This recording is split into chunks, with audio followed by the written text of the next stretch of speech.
time. So my 7 hacks, here we go. The first one, and I need to grab it out of my freezer, so hang on. I forgot about that. Sorry. Like I said, I was running a couple of minutes behind, so I totally forgot to pull it out ahead of time. The first tip I have for you is, so you've got a bottle of wine, you need to chill it because you're serving it in like 15, 20 minutes, and you're like, wait, it's warm. This is not good. A really easy hack and a really easy tip for what you can do is you take the bottle of wine. So here's my bottle. You take a wet paper towel, just like this, and you go ahead and you just wrap the bottle. Just want to wrap it up like that. You could use a thin cloth too. You can even put a second paper towel on it, wet paper towel. You dump it in the freezer for 15 minutes or so, and voila, there it is. You have the piece of paper is stuck on it, so you got to peel it off. But the nice thing is now you have a wonderfully chilled wine. Now I did this a little earlier just to have it ready for you. But yeah, this was 15 minutes, and this bottle is ice cold. So there you go. That's how you quickly chill wine. Your whites especially, but if you like cooler red wines, that's okay. You can do it with that too. It works. So that's for the bottle. But what if you have a glass of wine and you want to chill it? I'm not a huge fan of putting ice cubes in my wine. A lot of people like that. That's okay. If that's your cup of tea, go for it.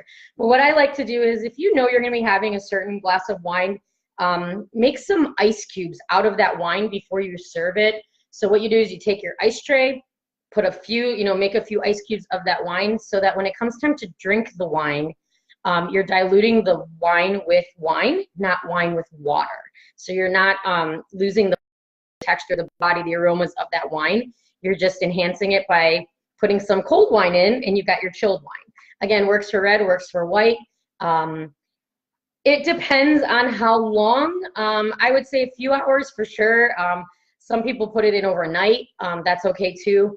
It takes a little while, at least an hour for sure, for that wine to freeze. But then, yeah, so you've got some ice cubes for that wine. And so when you're going ahead and having your, if your wine is warming down or you just like to have it cold all the time, that's a great option for you. Another alternative to that is using frozen fruit.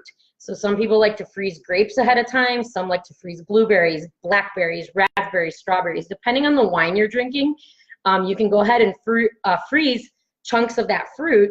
And then again, you've got fruit going in there, and you don't have water diluting it, but you have this frozen fruit keeping it cold. And then of course you got a little snack at the end of your glass of wine, right?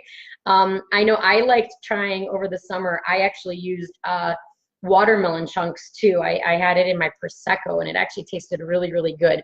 I was testing it out to see how it would work, and it was actually a really nice balance. It also worked really nice in a rosé as well. So there's a couple options there for you in terms of keeping your glass of wine cold. So we covered your bottle of wine and your wine. Thank you for those likes and those hearts. Keep giving me the thumbs ups or the hearts and the smiles. I really, really appreciate it. Let's take this to the next level this week, right? Wine Down Wednesday before Thanksgiving. So those are my first 2 tips for you. It's hacks for you, if you will. This third one is, what happens if you open a bottle of wine and you have cork inside your glass or inside the bottle? What you can do is you can use a coffee filter, and you put it on top of the glass, and you can pour the wine through the coffee filter, or you can even put this, some people I've seen do it. I don't know, I don't think it really causes a mess, but it's a little bit more because there's, the wine bottle has got a smaller opening. You can put it on top of that and just pour through pour the wine that way into the glass. So it catches the sediment, it catches the cork, and the filter won't do anything to the wine. It won't make it taste any different or anything like that. It's just an option, an easy option, an easy fix. If you have a coffee maker at home with filters, that's a great way to remove cork and any sediment or anything like that might be in the glass when you're getting ready to drink the wine. So that was number 3. Number 4, I love this. I don't know about you, but how many of you have a ton of corks in your house? Guilty. I have so many corks in my house. I always save them for craft projects, but I'm always thinking there's got to be something else you can do with all these corks, right? It's not always Christmas season, though you could do those all year long. Oh, Michelle, you love my shirt. Thank you. I love this shirt too. Yeah, this wine is making me awesome. So there you go. Very nice blingy for all year long. Guilty. Yeah, Erin, that's right. Guilty on the corks. So one thing that you can do, really simple, easy thing to do. Another problem I come into my kitchen is I can never find those chip clips, you know, those little thingies, the springy things to put on bags or whatnot. So you can make your own chip clip with a cork, just like that, right there.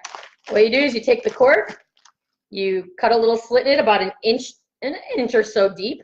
See on the side here, made the cut, and then I used a X-Acto knife, like one of those blades like that. So you want to really use a safe surface, you know, a cutting board or something. So be safe about it. Don't go and start sawing at it and cutting your hands or anything like that.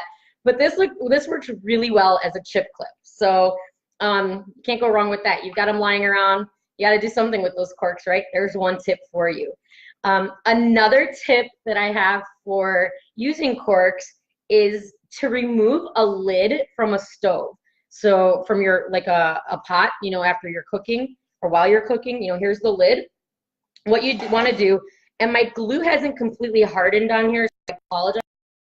Glue two of them together, and then you just put them under the handle, like so, and you remove your lid like that. No burned fingers, no charred fingers or anything like that. And again, another practical use for your corks. If you don't want to keep it, just throw it apart. You can split them. You know, and you can use them for something else. So it's a nice alternative from buying like some fancy utensils or something like that, or, you know, things at the store that you may not need or take up space. This is a quick alternative for you. So it works. This one I happened to glue just right before I started, so the glue didn't stick just yet. So I recommend gluing them earlier, you know, earlier in the day. Glue gun, Gorilla Glue, any kind of crafting glue works, you know, like an epoxy thing that holds it together.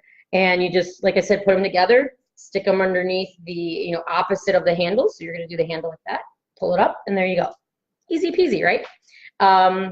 Who likes the tip so far? What's your favorite so far? If you've got a tip you want to share, go right ahead. I would love to hear some of your wine hacks, whether it's with the wine bottle, the labels, the corks, the wine itself, anything. Go ahead and share away. That's what we're here for, to help each other out. Another one that I have with your corks is, anybody ever do wine and cheese tastings? Guilty. A lot. One of the things you can do is you take the cork and you cut it. You want to make it a flat surface, and you can put a sign with the name of your cheese. Yes, I love cheese. So, and it sits perfectly on a board next to the cheese. And a cool thing that you could really do is, if this happens to be a Firestone cork. So if I was serving this particular Firestone wine with a particular cheese, I could actually turn it a little bit so that it says Firestone and make the incision on the top over the name so that this cheese pairs with this Firestone, and you can put it right next to the cheese. So I think that's kind of a cool use for being creative. You don't have to, especially if you're doing like a wine and cheese pairing or any food that you want that specific wine to work with.